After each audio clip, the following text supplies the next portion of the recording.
किस मुसीबत में जान फंसी है मेरी। तभी तेजी के साथ घोड़ा दौड़ाता हुआ एक घुड़सवार उसे आता हुआ दिखाई दिया। वह घुड़सवार कोई औरत थी जो थोड़ी ही देर में खेमे के पास आकर रुक गई।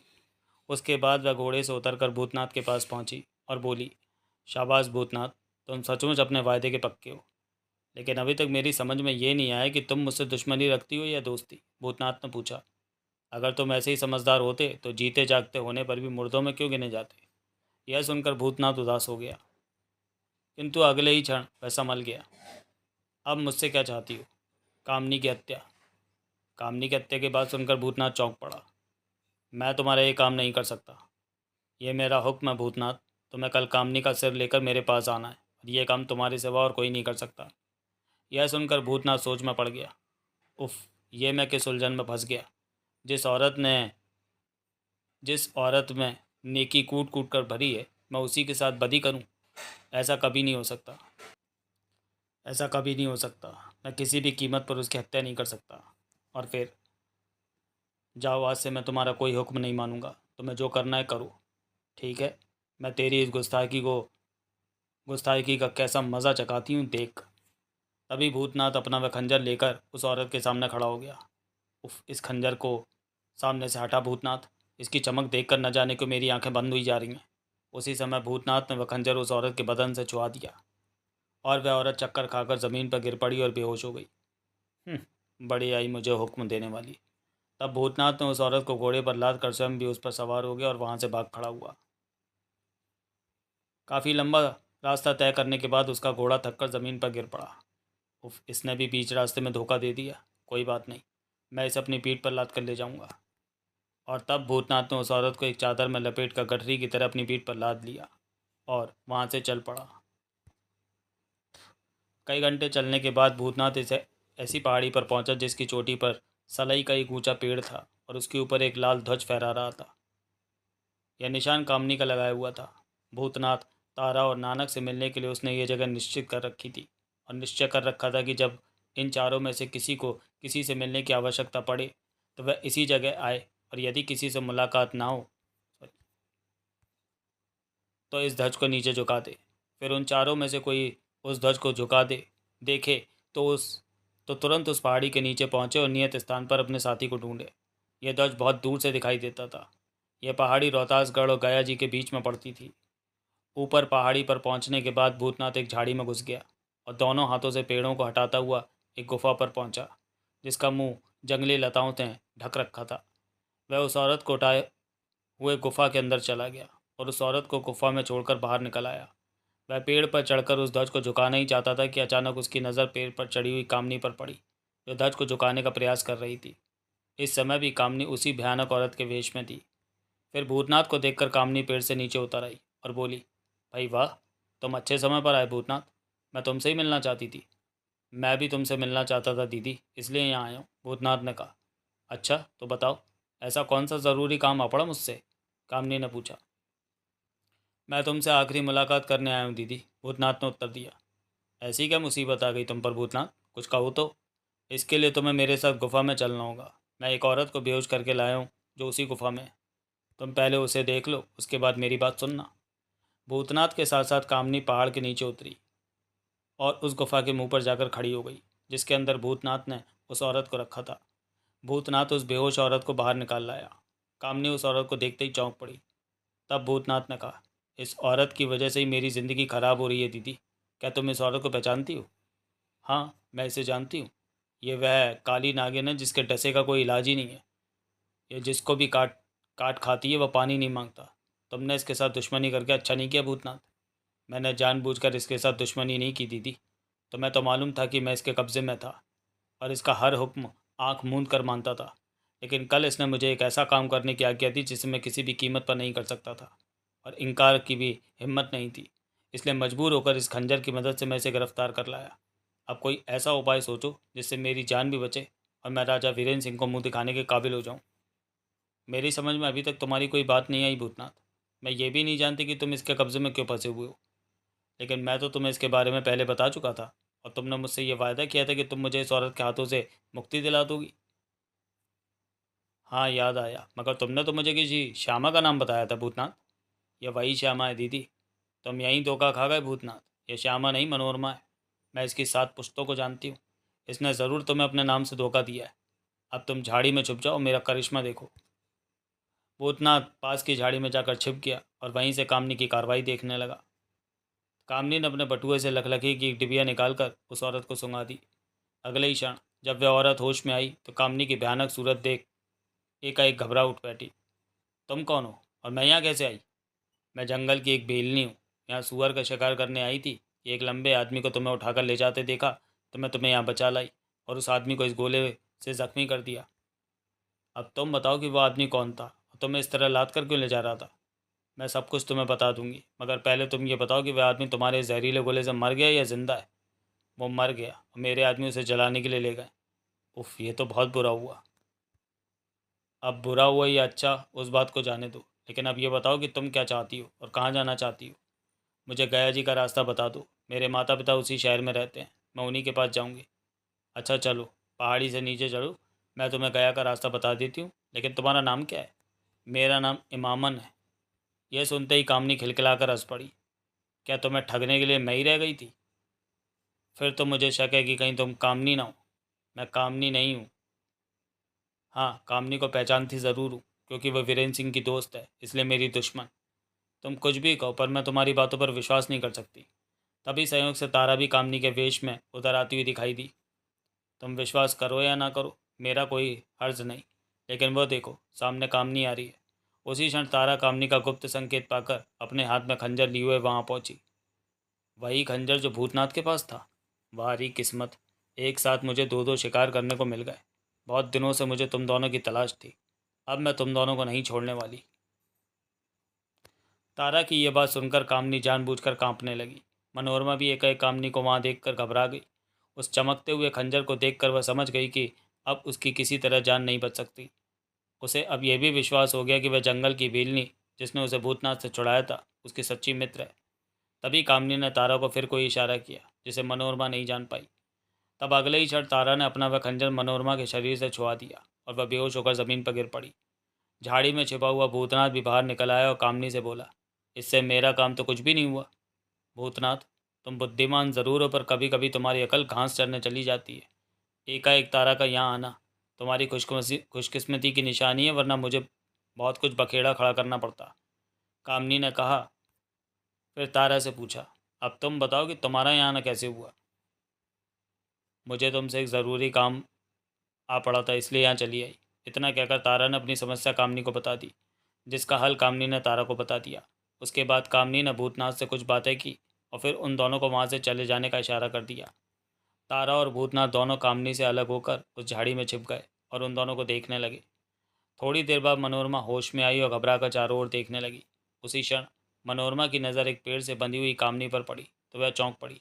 स्वयं भी वह एक पेड़ से बंधी हुई थी, इसलिए बोली, मुझे क्षमा करना बहन, मैंने बिना वजह तुम पर शक किया। तुम सचमुच मेरी दोस्त हो। खैर, इस समय तो मुझे तुम्हारे कारण यह कष्ट भोगना पड़ा है, कामनी ने कहा। इसमें कोई संदेह नहीं बहन, लेकिन वह चली कहाँ गई, क्या तुम्हें भी नहीं पता? नहीं बहन, जब मुझे होश आया तो मैंने अपने आप को इस पेड़ से बंधा पाया, लेकिन मैं तो किसी न किसी तरह इस बंधन से छुट्टी पा लूँगी। उफ, मैं भी बंधी हुई हूँ। खैर, वह जहाँ भी होगी यहाँ आएगी ज़रूर। हाँ, अगर तुम्हारा कोई मददगार हो तो मुझे बताओ, मैं उसे ज़रूर तुम्हारी सूचना दे दूँगी।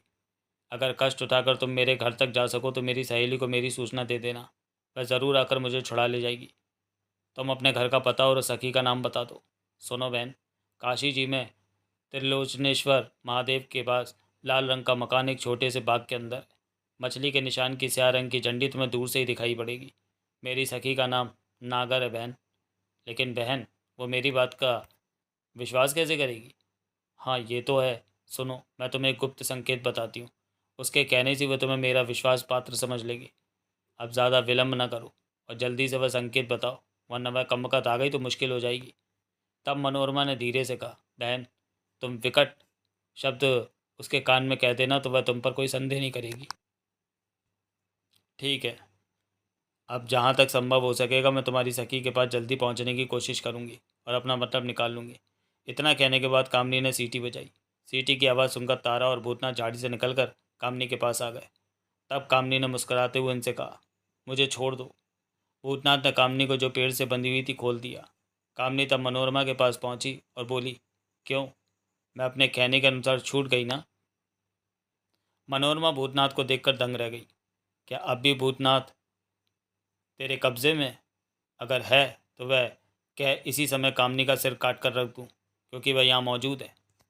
उफ, इतना बड़ा धोखा मैं कैसे खा गई? तभी, अब समय नष्ट करना ठीक नहीं, तो मैं इस मक्कार को पकड़ कर ले जाओ और मेरे लोहे वाले तहखाने में बंद कर दो। जो आज्ञा दीदी। उसके बाद कामनी ने तारा को अपना गोला दे दिया। तुम यह गोला अपने पास रखो और अपना खंजर मुझे दे दो तारा। जो आज्ञा देवी।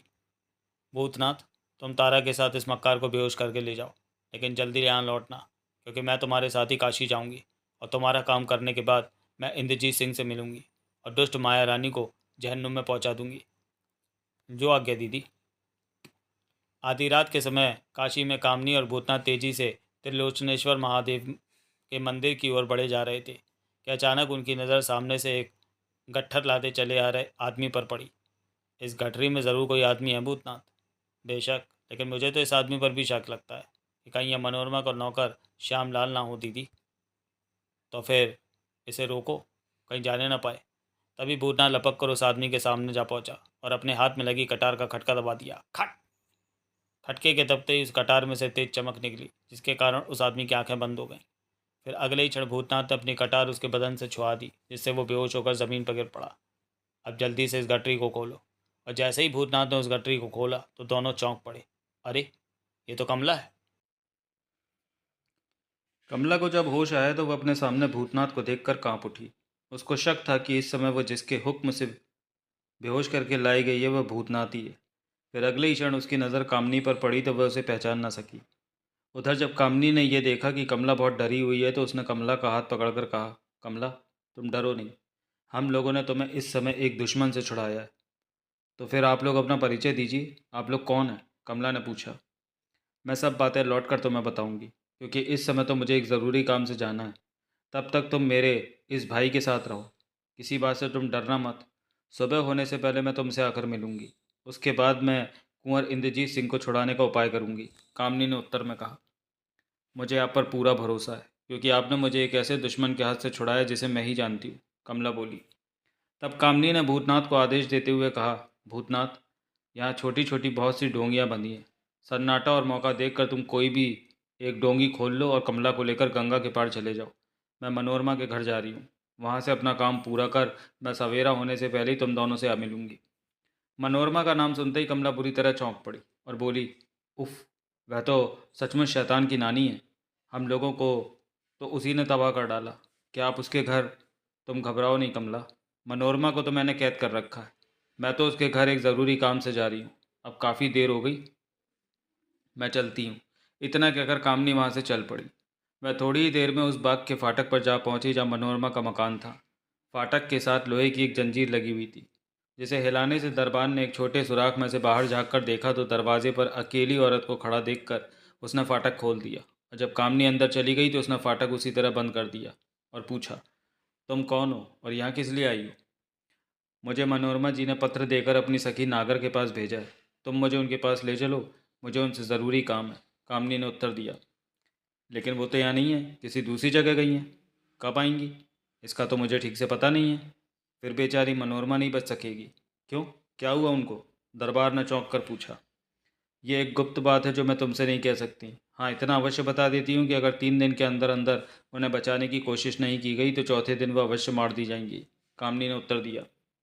उफ, अब क्या करूँ? फिर कुछ सोचकर उस दरबान ने कामनी से विनती करते हुए कहा, अगर आप एक दिन यहाँ ठहरने का कष्ट करें तो मैं जाकर नागर जी को बुला लाता हूँ। आपको यहाँ किसी तरह की कोई तकलीफ़ नहीं होगी। मुझे अभी एक ज़रूरी काम करना है, इसलिए मैं ठहर नहीं सकती, लेकिन काम पूरा करने के बाद शाम तक लौट आऊँगी। जैसी आपकी मर्ज़ी।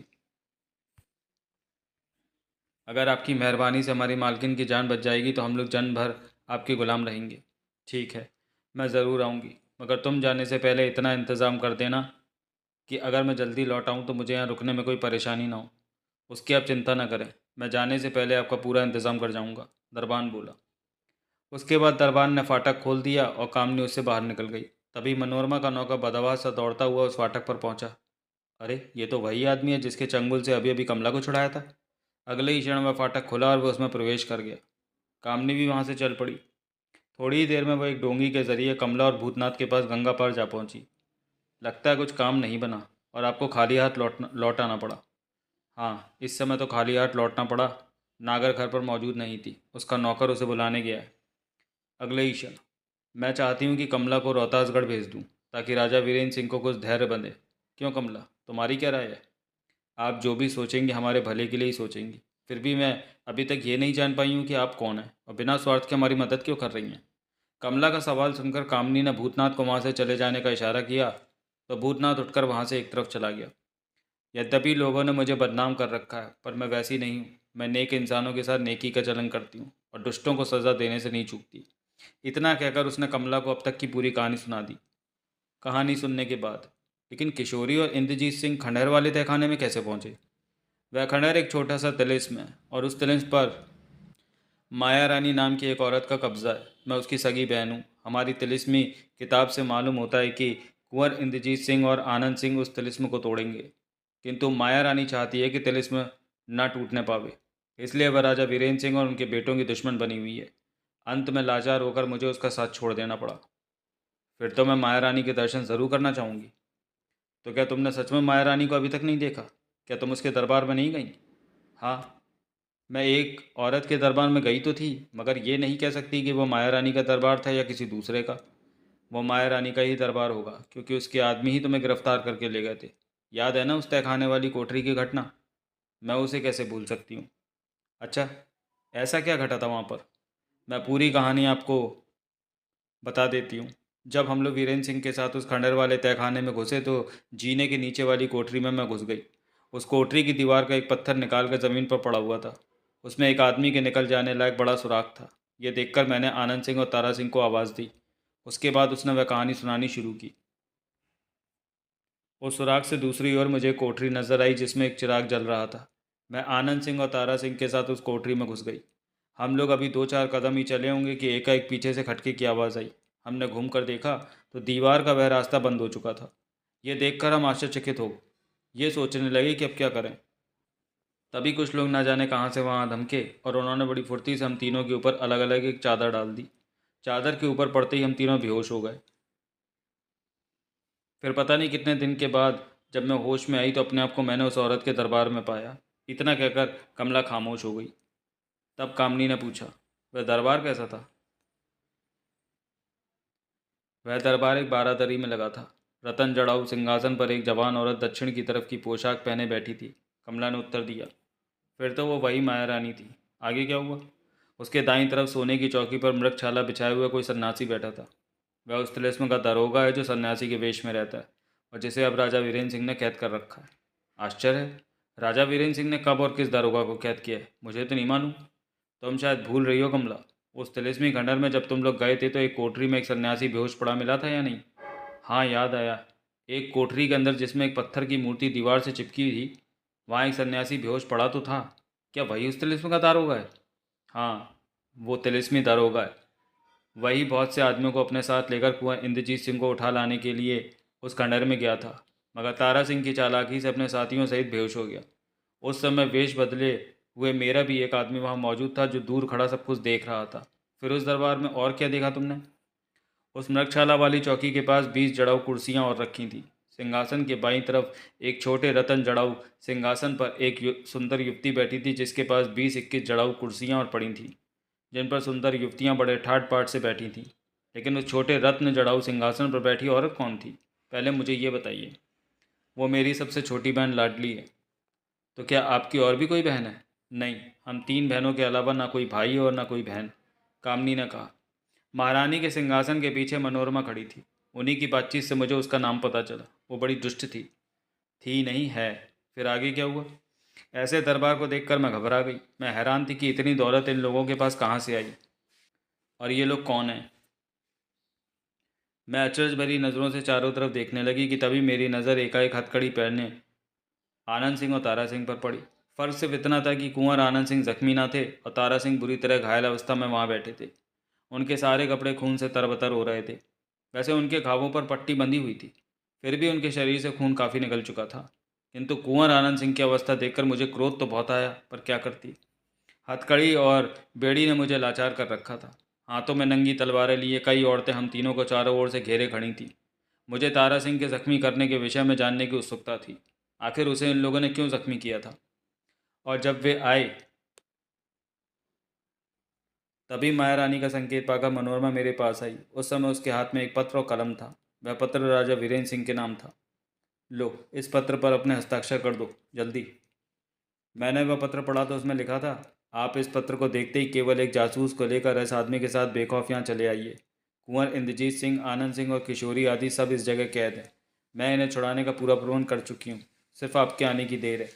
3 दिन में अगर आप यहाँ नहीं पहुँचे तो फिर एक को भी जिंदा नहीं पाएंगे। पूरा पत्र पढ़ने के बाद मैं इस पर हस्ताक्षर नहीं करूँगी। हटाओ इसको यहाँ से। तू अगर इस पत्र पर हस्ताक्षर नहीं करेगी तो तेरे सामने ही आनंद सिंह और तारा सिंह के सिर काट दिए जाएंगे। यह सुनकर मैं घबरा गई कि तभी मेरे कानों में तारा सिंह की आवाज़ सुनाई दी, कमला, तुम इस पत्र पर हस्ताक्षर मत करना, चाहे तुम्हारी जान ही क्यों ना चली जाए। तभी मनोरमा ने उछलकर उसके मुंह पर एक घूंसा जड़ दिया। टिशुम आ! तारा सिंह की बात सुनकर माया रानी की भी बुकटी चढ़ गई थी। इस तारा सिंह को वो तो सूली पर ही चढ़ा देना चाहिए महारानी जी। इसने यहाँ का रास्ता भी देख लिया, इसलिए इसको मार डालना ज़रूरी है। और इस नालायक कमला को मेरे हवाले कर दो, मैं इसे अपने घर ले जाऊँगा। ठीक है, तुम जो उसे समझो करो। और तब मनोरमा ने एक चौकीदार को आदेश दिया, तुम कमला को ले जाकर कैद में डाल दो और 3-4 दिन बाद इसे मेरे घर काशी पहुंचा देना। जो आज्ञा देवी। अगले ही क्षण मेरे ऊपर एक चादर डालकर मुझे बेहोश कर दिया गया। उसके बाद जब मैं होश में आई तो मैंने अपने आप को एक अंधेरी कोठरी में बंद पाया। इतनी कहानी सुनाने के बाद अब मुझे पता नहीं कि कुंवर इंद्रजीत सिंह, आनंद सिंह, किशोरी और उनके सब साथी कहाँ और किस अवस्था में हैं। कमला को दुखी देखकर कामनी ने कहा, धीरज से काम ले कमला, देख मैं उन दुष्टों को किस तरह छकाती हूँ। वे लोग अब मेरे हाथ से किसी तरह बचकर नहीं निकल सकते। उस तिलिस्मी मकान के अंदर जब कुंवर इंद्रजीत सिंह वगैरह हंसते हंसते कूदे थे तो उनसे पहले मैंने अपने कितने ही आदमी उस मकान के अंदर कुदा दिए थे। मैंने उन आदमी को बिना वजह दुश्मनों के हाथों में नहीं फंसाया, बल्कि कुछ सोच समझ कर ही ऐसा किया था। वे लोग साधारण मनुष्य नहीं हैं। तुम्हें थोड़े ही दिनों में पता चल जाएगा कि उन्होंने क्या क्या करिश्मा कर दिखाया। ये तो आपका हमारे ऊपर एहसान है। अब इससे आगे तुम कुछ मत कहो कमला, और सीधे रोहतासगढ़ चली जाओ। तुम्हारे वहाँ पहुँचने से 2 काम हल हो जाएंगे। पहला तो ये कि राजा वीरेंद्र सिंह को हिम्मत बन जाएगी, और दूसरा ये कि उन्हें इस बात से होशियार कर देना कि कहीं वह बूढ़ा दारोगा अर्थात वह सन्यासी उन्हें धोखा देकर वहाँ से ना निकल भागे, क्योंकि माया रानी ने उसे छुड़ाने के लिए अपने आदमी रोहतासगढ़ जरूर भेजे होंगे। ठीक है, मैं रोहतासगढ़ चली जाती हूँ, मगर मेरे मन में अभी तक इस आदमी के प्रति शंका बनी हुई है। अगर उसका आप समाधान कर दे तो ज़्यादा उचित रहेगा। इस समय मैं इन भूतनाथ के बारे में कुछ नहीं बता सकती। थोड़े दिनों में ही इनका असली परिचय सबको मालूम पड़ जाएगा। इस समय तो तुम चाचा शेर सिंह की ही तरह इनको समझो। ये तुम्हें किसी प्रकार का दुख नहीं देंगे, बल्कि जहाँ तक हो सकेगा ये तुम्हारी मदद करेंगे। कामनी से इस तरह का आश्वासन पाने के बाद कमला रोहतासगढ़ के लिए रवाना हो गई। दूसरे दिन कुछ रात ढले कामनी फिर मनोरमा के घर जा पहुंची। बाग के फाटक पर उसी दरबान को टहलते हुए पाया। उस समय बाग का फाटक खुला हुआ था और उस दरबान के अलावा वहाँ कई और सिपाही मौजूद थे। दरबान कामनी को देखते ही खुशी से आगे बढ़ा और बोला, आइए आइए, मैं कब से आपकी राह देख रहा हूँ। नागर जी को आए 2 घंटे से ज़्यादा हो गए और वह कब से आपकी बाट जो रही हैं। फिर दरबान के साथ कामनी बाग के अंदर गई और उस आलीशान मकान के सहन में पहुंची जो इस बाग के बीचों बीच बना हुआ था। कामनी ने नागर को सहन में टहलते हुए पाया। वह सिर नीचा किए किसी सोच में डूबी थी कि अचानक कामनी के पैरों की आहट पाकर वह चौंकी और बोली, क्या तुम ही मेरी सखी का संदेश लेकर आई हो? जी, कामनी ने उत्तर दिया। लेकिन तुम कौन हो और कहाँ की रहने वाली हो? मैंने तुम्हें आज से पहले कभी नहीं देखा। ये ठीक है कि आपने मुझे पहले कभी नहीं देखा, लेकिन इस समय मैं अपना परिचय आपको नहीं दे सकती। फिर मैं तुम्हारी बातों पर कैसे विश्वास करूं? यदि मेरी बात पर विश्वास ना करोगी तो मेरा कुछ नहीं बिगड़ेगा, और अगर बिगड़ेगा तो तुम्हारा और तुम्हारी सखी मनोरमा का। अगर तुम चाहो तो तुम्हारे विश्वास के लिए मैं उनका कहा एक शब्द बता सकती हूँ, आगे तुम्हारी इच्छा। क्या है वो शब्द? नागर ने पूछा। विकट। कामनी ने चारों तरफ देखते हुए उत्तर दिया। खैर, मैं तुम पर विश्वास कर लेती हूँ। अब तुम कहो कि मनोरमा किस दिशा में है, सॉरी दशा में है, और मुझे क्या करना चाहिए। मनोरमा भूतनाथ से मिलने के लिए गई थी, मगर न जाने किस कारण उसने भूतनाथ का सिर काट दिया। क्या? उसने भूतनाथ को मार डाला? नागर चौंक कर बोली। हाँ, उस समय मैं मनोरमा के साथ कुछ दूरी पर खड़ी थी। इतना कहने के बाद कामनी ने एक गढ़ी हुई कहानी उसे सुनानी शुरू की। लेकिन तभी एक पेड़ की ओर से राजा वीरेंद्र सिंह का दीवान और मशहूर जासूस तेज सिंह बाहर निकल आए और उसने मनोरमा की छाती पर इतनी जोर से लात जमाई कि तड़ाक वह चारों खाने चित जा पड़ी। उसी समय उसके कई और साथी भी वहां आ गए और उन्होंने तब हम दोनों को गिरफ्तार कर लिया। तभी मनोरमा के कई घुड़सवार उन्हें आते हुए दिखाई पड़े। वो देखिए दीवान जी, कुछ सवार इधर ही आ रहे, शायद इसी के आदमी लगते हैं। तुम इन दोनों को पकड़कर पेड़ों की ओट में ले जाओ जल्दी। और फिर उन सवारों के यहाँ आने से पहले ही तेज सिंह और उसके साथी हम दोनों को लेकर पेड़ों की ओट में छुप गए। इससे आगे की रोमांचक कहानी चंद्रकांता संतति भाग 5 में पड़ी है। तो चलिए दोस्तों, वीडियो को यहीं समाप्त करते हैं और मिलते हैं इस सीरीज़ के अगले भाग यानी 5वें भाग में अगले वीडियो में। तब तक के लिए धन्यवाद।